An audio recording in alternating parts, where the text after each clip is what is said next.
Sunshine through the rain. पहला dream करीब एक 10 साल के लड़के का है। एक गर्मी के दोपहर में जब सूरज चमक रहा था, अचानक बारिश होने लगती है। तब उसकी माँ उसे जंगल में जाने से मना करती है क्योंकि सियारों की शादी हो रही होती है और ऐसे में किसी को जंगल में जाकर उनकी शादी नहीं देखनी चाहिए। लेकिन ये लड़का बारिश में जंगल चला जाता है और वहाँ वह सियारों की शादी देखने लगता है। शादी के समय कुछ सियार इस बच्चे को पेड़ के पीछे छुपा हुआ देख लेते हैं। लड़का भी इसे समझ जाता है और वहाँ से वह घर की ओर भाग आता है। लेकिन घर में अंदर नहीं जाने देती है उसकी माँ और बताती है कि कैसे कुछ सियार उसके लिए यह धारदार हथियार छोड़ कर गए हैं। माँ लड़के को यह देती है और बताती है उसे यह हथियार लेकर पहाड़ों पर सियारों के बीच जाना पड़ेगा और वह दरवाज़ा बंद कर लेती है। लड़का उस हथियार को लेकर उस खूबसूरत दोपहर में पहाड़ों की तरफ चल पड़ता है। द पीच ऑर्चर्ड, यह दूसरा ड्रीम है। फिर से यह कहानी 10 से 11 साल के लड़के की है। बसंत ऋतु में बने डॉल फेस्टिवल वाले दिन यह लड़का अपनी बहन की मदद कर रहा होता है। वहाँ अलग अलग तरह की डॉलों को निहारता है। फिर उसे एक लड़की गुलाबी पोशाक पहने दिखती है। वह इस लड़के को जंगल की तरफ ले जाती है। लड़का वहाँ पहुँच जाता है जहाँ कभी उसके परिवार के पीच के पेड़ थे जो कि अब कट चुके हैं। यहाँ लड़के के सामने डॉल्स की आत्माएं आ जाती हैं और लड़के पर आरोप लगाती हैं कि उसने पीच ट्रीज़ को कटवाया है। लड़का अपनी सफाई देते हुए रो पड़ता है। इस पर सारे डॉल्स की आत्माएं मिलकर लड़के के लिए एतरनाकू एक डांस फॉर्म पेश करते हैं और वहाँ गुलाबी पीच ट्रीज़ अपीयर करने लगते हैं। फिर लड़का काफ़ी खुश होता है लेकिन थोड़ी देर में वे पीच ट्रीज़ डिसअपीयर हो जाते हैं और लड़का परेशान हो जाता है। वहाँ अब सिर्फ कटे हुए तने नज़र आ रहे हैं। लड़का दुखी सा हो जाता है लेकिन फिर कटे हुए पेड़ों के बीच एक नन्हा पीच ट्री नज़र आ जाता है जिस पर गुलाबी बहार है। इसे देखकर वह संतुष्ट हो जाता है। Third dream, the Blizzard. अगर सीन्स की बात करें तो मुझे शायद ये सबसे छोटा ड्रीम लगा। एक मिलिट्री दल बर्फ़ की घाटियाँ पार कर रहा है और थक रहा है और रोशनी नहीं है। जो नेतृत्व कर रहा है वह इन सबको आगे बढ़ते रहने को प्रेरित कर रहा है। लेकिन एक समय ऐसा आता है जब वह खुद थकने लगता है।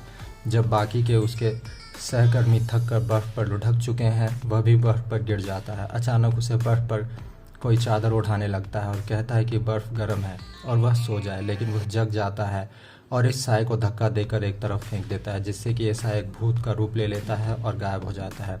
साए को गायब होते ही चारों तरफ रोशनी नज़र आ जाती है और उन्हें अपना कैंप भी नज़र आ जाता है और अब वे कैंप की तरफ भागते हैं।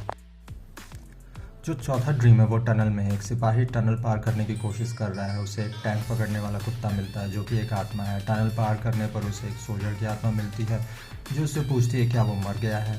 वह एक रोशनी की तरफ इशारा करता हुआ बताता है कि वह जगह उसका घर है। फिर यह लेफ्टिनेंट उस सिपाही को जाने के लिए कहता है। उसके जाते ही पूरी बटालियन आ जाती है जहाँ इस लेफ्टिनेंट को दुख होता है कि क्यों उसने उन्हें युद्ध में भेजा जिससे वे सारे मारे गए।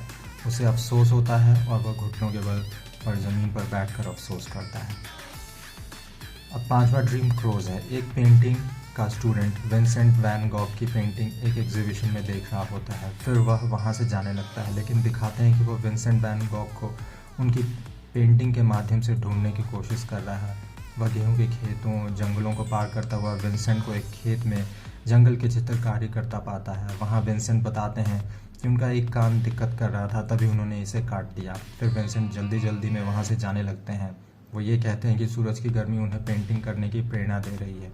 यह कहते हुए वह वहाँ से जाने लगते हैं और यह स्टूडेंट्स उनका पीछा करने लगता है। उसे ऐसा लगता है पीछा करते हुए वह उनकी ढेरों पेंटिंग्स को क्रॉस कर रहा है। बाद में वह उन्हें खेत पार करता हुआ देखता है लेकिन वहाँ ढेर सारे कौवे आ जाते हैं और ये सीन हूबहू उनकी एक प्रसिद्ध पेंटिंग क्रोज में बदल जाता है जिसे कि हम देखते हैं उनकी एग्जीबिशन में और ये स्टूडेंट अभी भी प्रदर्शनी में उनकी इस पेंटिंग को देख रहा है। नेक्स्ट ड्रीम है Mount Fuji in red. Japan में माउंट फ्यूजी के पास एक न्यूक्लियर रिएक्टर में आग लग जाती है जिससे कि माउंट फ्यूजी को भी नुकसान पहुंचता है और वह भी जलने लगता है। लोग भागने लगते हैं। लोगों के पास जाने को नहीं रहता तो वह समुद्र में कूद जाते हैं। लेकिन एक औरत और उसके बच्चे, एक नौजवान और एक 50 साल की उम्र का आदमी ये बचे होते हैं। फिर दिखाते हैं उनके बीच के डायलॉग्स। इस 50 साल के आदमी को दिखाते हैं वो अपने आप को इसका दोषी मानता है और वह भी समुद्र में कूद जाता है। फिर दिखाते हैं कैसे लाल और गुलाबी हवाएं चल रही हैं, जिससे ये औरत अपने बच्चे को बचाने की कोशिश करती है और यह भी कहती है कि इन रेडियो एक्टिव पदार्थों से मरने से तो अच्छा है कि समुद्र में कूदकर जान दे दिया जाए। नेक्स्ट ड्रीम है द वीपिंग ड्रीमन।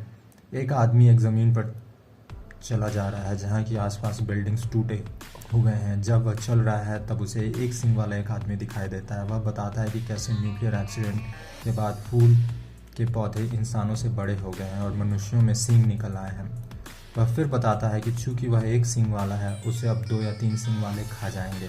फिर कुछ आवाज़ें सुनाई देती हैं जिससे कि वे डरते हैं, लेकिन यह एक सींग वाला कहता है कि यह 2-3 सींग वालों की आवाज़ें हैं जिनके सर पर सींग होते हैं। उन्हें काफ़ी दर्द होता है और फिर वह उन्हें वहाँ ले जाता है और दिखाता है कि कैसे घाटी में 2-3 सींगों वाले करा रहे हैं और परेशान हो रहे हैं।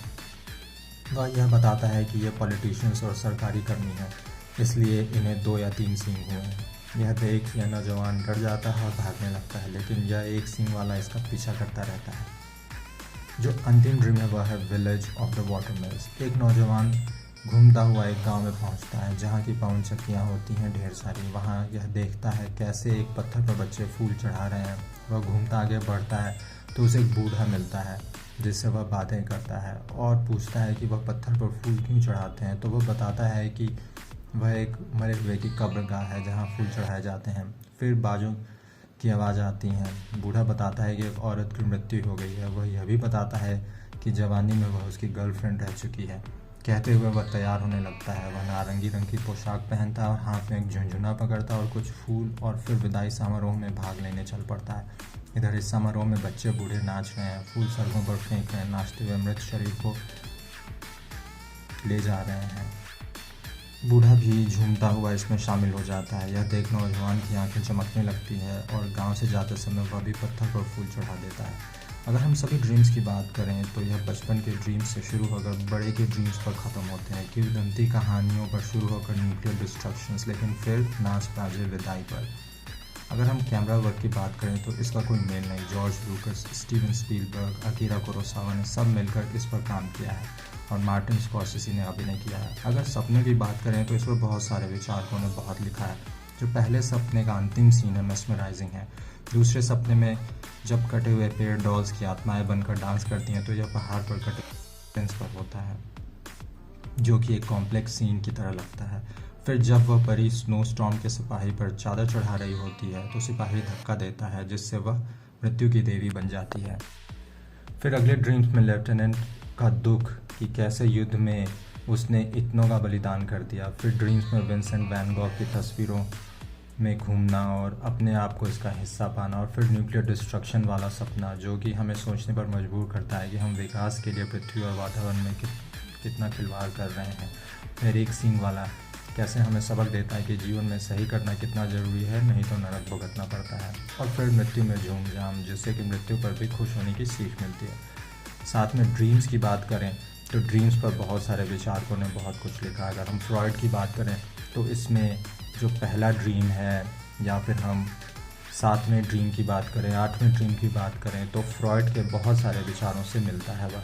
यह फिल्म बहुत सारे सीन्स में पेंटिंग की तरह लगती है। ड्रीम्स को ज़्यादा स्ट्रेच नहीं किया है, रियलिस्टिक रखा है, जिससे कि यह फिल्म उम्दा बनकर निकली है।